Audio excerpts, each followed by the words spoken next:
ఆయన వింటూనే ఉంటుంటాడు. వింటుంటే ఈ కృష్ణునికి అన్నీ తెలుసు కదా, ఆయన ఒక ఆత్మజ్ఞాని, ఆయన అన్నీ తెలుసు ఆయనకు. ఈ అభిమన్యుడు ఎంతకాలం జీవించడానికి వచ్చిండో ఆయనకు తెలుసు, తక్కువ కాలం జీవించడానికి ఆయన వచ్చిండు. ఆయన ఈ పద్మవ్యూహంలో ఆయన శరీరాన్ని వదిలేయాలి, చనిపోవాలి. ఆయన తెచ్చుకున్నది ఆ అనుభవం. కాబట్టి పద్మవ్యూహంలోకి వెళ్ళడమే, చెప్పేంతవరకు ఆగి పద్మవ్యూహంలోకి వెళ్ళిన తర్వాత బయటకు ఎలా రావాలో చెప్పే టైంలో వచ్చి అర్జునుడిని తీసుకుపోతాడు కృష్ణుడు. బయటకు తీసుకెళ్తే ఈ అభిమన్యుడు ఈ పద్మవ్యూహంలోకి రావడాన్ని నేర్చుకున్నాడు. యుద్ధం జరిగేటప్పుడు, కురుక్షేత్ర యుద్ధం జరిగేటప్పుడు ఎవరు లేని టైంలో ఒక ధర్మరాజు ఉంటాడు. ఎవరు లేని టైంలో ఈ కౌరవులు వీళ్ళకు పద్మవ్యూహాన్ని అన్నీ ఎవరు లేని టైంలో వీళ్ళను యుద్ధానికి ఆహ్వానిస్తారు. యుద్ధానికి రమ్మని వాళ్ళు పిలిచినప్పుడు, శత్రువులు పిలిచినప్పుడు వెళ్ళకపోతే వీళ్ళు ఎందుకో పనికిరానికి వారి కింద వస్తాను, ఓడిపోయినట్టు. కాబట్టి వెళ్ళాలి. ఎలా?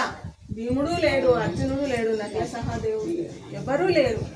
ఎట్లా ఎవరిని పంపిద్దాం అని అన్నప్పుడు సుభద్ర, నా బిడ్డ ఉన్నాడు, నేను పంపిస్తానంటే వాడు ముక్కు పచ్చగా ఆరని పసివాడు,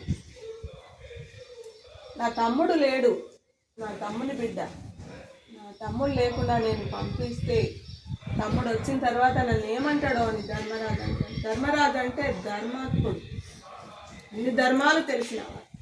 అన్నప్పుడు సుభద్ర, బావగారు నేను తల్లిని చెప్తున్నా, నా బిడ్డ వస్తాడు పోతాడు అని ఆమె ఖచ్చితంగా చెప్తుంది.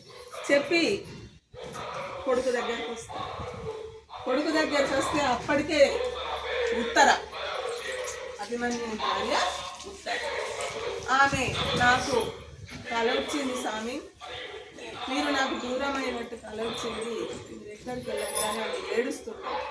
ఆ టైంలో సుభద్ర వచ్చి, నాయన నీ తండ్రులు ఎవరు లేని టైంలో కౌరవులు యుద్ధాన్ని ప్రకటించారు, ఈ యుద్ధానికి నువ్వు వెళ్ళాలి అంటాడు.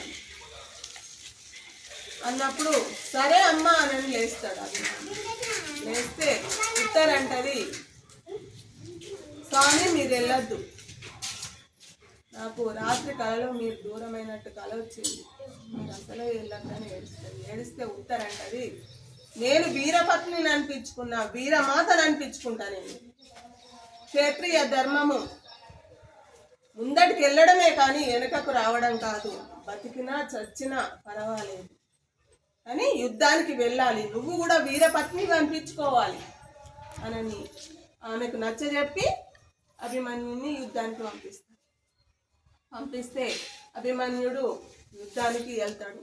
లోపలికి వెళ్ళిన తర్వాత బయటకు వచ్చేది ఆయనకు తెలియదు. ఎంత సాధించాలో అంత సాధిస్తాడు. ఆయన దాటికి తట్టుకోలేక కర్ణుడు, భీష్ముడు వీళ్ళంతా పెద్ద పెద్ద యోధులు తట్టుకోలేక ఆయన రథాన్నంతా శిథిలం చేసి ఆయనను కూడా చనిపోతాడు. చనిపోయిన తర్వాత అప్పుడు కృష్ణుడు అర్జునుని తీసుకొని వస్తాడు. వచ్చిన తర్వాత ఆ కొడుకు శవాన్ని చూసి అర్జునుడు దుఃఖాన్ని ఆపుకోలేక, బావా నీ వల్లనే నా బిడ్డ చనిపోయిండు, నువ్వు తలుసుకుంటే నా బిడ్డ బతికేవాడు, యుద్ధం టైంలో నన్ను లేకుండా నువ్వే తీసుకెళ్ళినవు అని ఆయన గల్లబడతాడు. కృష్ణునికి గల్లబడతాడు అర్జునుడు. ఎందుకంటే ఆయనకు ఆత్మజ్ఞానం లేదు కదా, భగవద్గీత విన్నా కానీ ఆయనకు అంత జ్ఞానం లేక నా బిడ్డ చనిపోయిండు నీ వల్ల అని ఆవేదనతోని కృష్ణుని గల్లబట్టడం జరిగింది. అంటే అప్పుడు అర్జున నేను కారణమా, ఒకసారి నువ్వు వెళ్ళి నీ బిడ్డను కలిసిరా నీకు తెలుస్తుంది అని ఆయన సూక్ష్మ శరీరంతో ఆయన ఆత్మ అభిమన్యుని దగ్గరికి పోయేటట్టు ఈయన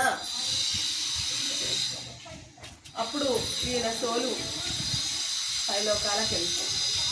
వెళ్ళిన తర్వాత అక్కడ అన్ని ఆత్మలన్నీ లోపల ఉంటే ద్వారపాలకులు ఉంటారు కదా, వాళ్ళ దగ్గరికి వెళ్ళి ఇక్కడ నా బిడ్డ అభిమన్యుడు ఉన్నాడు, మీ నాన్న అర్జునుడు వచ్చిండు అని చెప్పి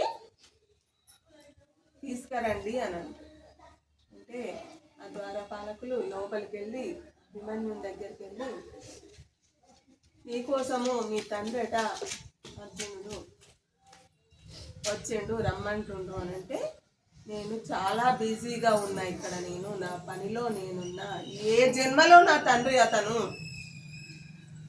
నేను శరీరాన్ని వదిలేసి శరీరం ఉన్నంతసేపే బంధము, శరీరాన్ని వదిలేసినాక వాళ్లకు నాకు ఏ బంధము లేదు. ఎన్నో జన్మలలో నాకు తల్లులు ఉన్నారు, తండ్రులు ఉన్నారు, అక్కలు ఉన్నారు, చెల్లెళ్ళు ఉన్నారు, భార్యలు ఉన్నారు, భర్తలు ఉన్నారు, పిల్లలు ఉన్నారు, అందరు ఉన్నారు. వాళ్ళందరినీ నేను పట్టుకోవాలంటే పట్టుకోలేను. ఏ జన్మ శరీరం, ఏ జన్మ శరీరం ఉన్నంత వరకు ఆ జన్మకే ఆ శరీరం అంతమే బంధం అనేది ఉంటుంది.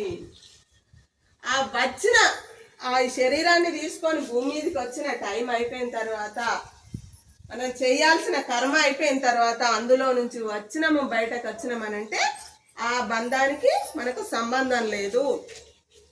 ఏ తండ్రో నాకు తెలియదు, నేను రాను, నాకు పని ఉన్నదని పంపించేస్తాను.